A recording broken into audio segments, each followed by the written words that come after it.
Assalamualaikum warahmatullahi wabarakatuh.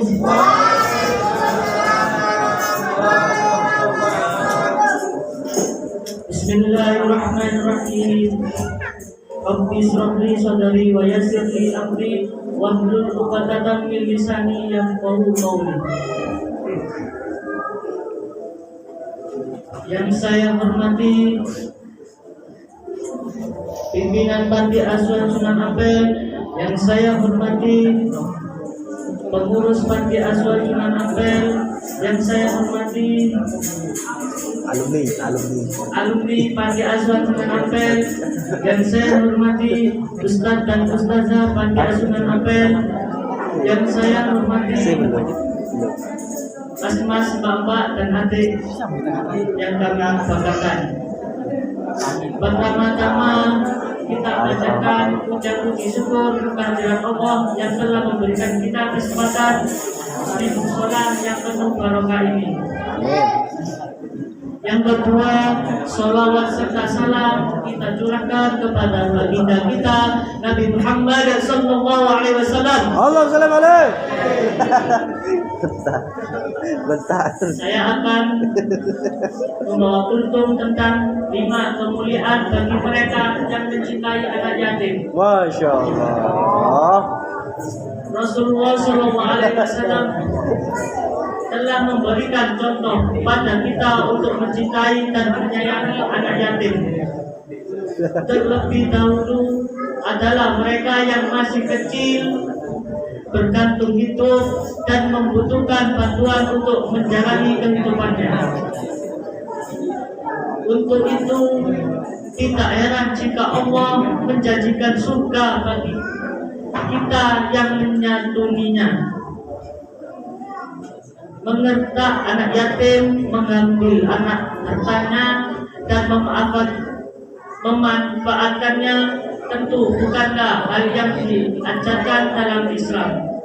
Adakah kita tergerak untuk memberikan cinta pada anak yatim yang kekurangan dan membutuhkan bantuan?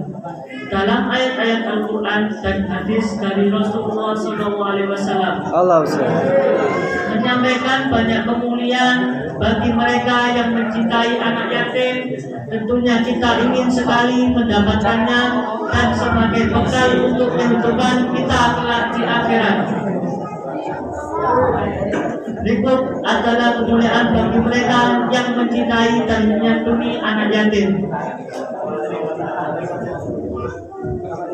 Menyantuni anak yatim menjadi kebaikan bagi diri dan mereka bertanya kepadamu mengenai anak-anak yatim.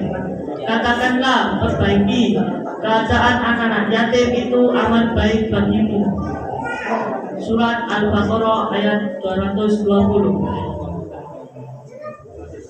Memperbaiki anak yatim dalam hal ini adalah menyantuninya. Menjamin kehidupan dan masa depannya adalah bagian dari amal kebaikan bagi seorang muslim. Anak-anak yatim yang ditinggalkan ayahnya terlebih adalah dalam kondisi yang kekurangan duafa. Tentu perlu kita perhatikan agar kehidupan kedepannya lebih baik dan tidak masuk dalam kehidupan yang kelam. Dengan begitu, maka kebaikan akan datang kepada kita sebagaimana janji Allah dalam Al-Quran. Nafkah untuk anak yatim adalah sebaik-baik nafkah. Mereka bertanya tentang apa yang mereka nafkahkan. Jawabanlah, apa saja harta yang kamu nafkahkan hendaklah diberikan kepada ibu bapak, kaum terabut, anak-anak yatim, orang miskin dan orang-orang yang sedang dalam perjalanan. Dan apa saja kebaikan yang kamu buat, maka sesungguhnya Allah Maha mengetahuinya. Surat Al-Baqarah 215. Di dalam Al-Quran, nafkah untuk anak yatim adalah termasuk dalam amalan yang Allah sukai. Sesungguhnya Allah Maha mengetahui apa yang kita kerjakan, termasuk dari harta yang kita miliki. Atau menjadi hal yang sangat dicintai manusia bagi mereka yang mau menafkahkannya untuk anak yatim. Tentu saja menjadi sesuatu kemuliaan tersendiri. Fitrahnya manusia ingin hartanya selalu banyak dan berlebih. Namun dengan menafkahkannya maka tentu pahala Allah bagi mereka yang menjalannya dengan ikhlas. Oh, insyaallah. Berlembar-lembar. Dengan sumpah Rasulullah SAW bersabda, aku dan orang yang mengandung anak yatim kedudukannya di surga seperti ini. Kemudian beliau SAW mengisahkan jari telunjuk, dua jari tengah beliau SAW serta akad menentukan ana wa kafilun yatim. Nabi abada. Barang siapa yang mencintai anak yatim atau menyayangi anak yatim atau menyayangi anak yatim, maka Allah berjanji akan yatim.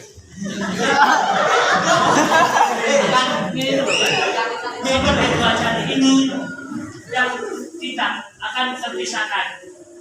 Wah. Hei, gimana? Gimana, men? Gimana, men? Gimana gini?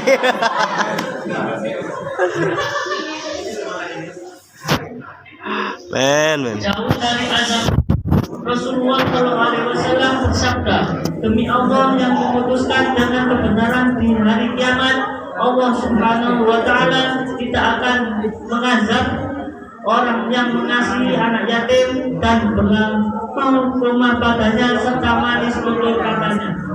Dia benar menyayangi anak yatim dan mengerti kekurangannya dan tidak menyombongkan diri pada tetangganya atas kekayaan yang diperoleh Allah kepadanya. Surat Taubah. Sebaik-baik rumah.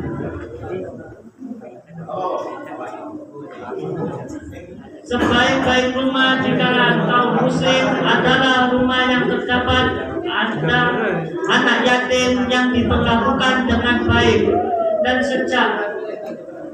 dan sejelek-jelek rumah di kalangan kaum muslim dan rumah yang terdapat anak yatim dan dia diperlakukan dengan buruk. Apabila artinya sebuah rumah yang mewah dan megah, jika di dalamnya tidak ada hal-hal baik yang menaunginya, salah satu hal yang membuat rumah kita menjadi rumah yang terbaik adalah anak yatim di dalam perlakukan buruk, maka itulah seburuk-buruknya rumah. Untuk itu marilah kita cintai anak yatim dan raih kemuliaan hidup seperti Rasulullah SAW. Sayangilah dan cinta anak yatim dengan sisihkan sebagai rezeki kita untuk donasi yatim bersama Panti Asuhan Sunan Ampel. Sekian dari sana. Wassalamualaikum warahmatullahi wabarakatuh. Sampai keringetan. Masya Allah.